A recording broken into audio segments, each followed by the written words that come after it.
శ్రీమన్మహాగణాధిపతయే నమః. శ్రీమాత్రే నమః. శ్రీ గురుభ్యో నమః. 30వ తారీఖు శనివారము, అలాగే మార్గశిర బహుళ తదియ తిథి ఈరోజు ఉదయము 8:16 వరకు ఉన్నది. తదుపరి చవితి ప్రవేశించింది. ఈరోజు నక్షత్రం కూడా ఆశ్లేష నక్షత్రం ఉంది.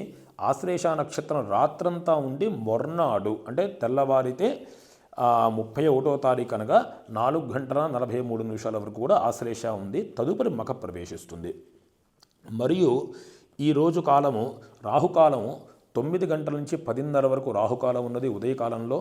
అలాగే దుర్ముహూర్తము ఉదయం 6:30 నుంచి 8 గంటల వరకు ఉన్నది.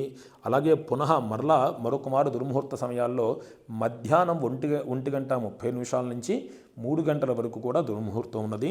అదేవిధంగా వర్జ్యం సాయంకాలం 4:30 నుంచి 6:11 వరకు వర్జ్యం ఉన్నది. ఇవి విడవదగిన కాలాలు. ఇవి విడిచిన తర్వాత మిగతా కాలం అంతా కూడా యోగ్యదాయకమైనదే. అదేవిధంగా ఈ రోజుకు కూడా ఒక విశేషమైనటువంటి డిసెంబర్ 30 మనం చెప్పుకుంటున్నాము. ఈరోజు సంకష్టహర చతుర్థి అంటారు. ఇది ఎప్పుడైనా సరే సంకష్టహర చతుర్థి అంటే కృష్ణకాలంలో అంటే కృష్ణపక్షంలో చతుర్థి రోజున సంకష్టహర చతుర్థి అంటారు. ఈ ప్రదోష కాలంలో ఈ గణపతి వ్రతం చేయడం చాలా యోగ్యదాయకమైంది. ఇందాక నేను చెప్పిన ప్రదోషము అంటే రాత్రి ప్రారంభ కాలము, సూర్యాస్తమైన తర్వాత కాలాన్ని ప్రదోషకాలం అంటారు. ఈ కాలము చాలా యోగ్యమైంది.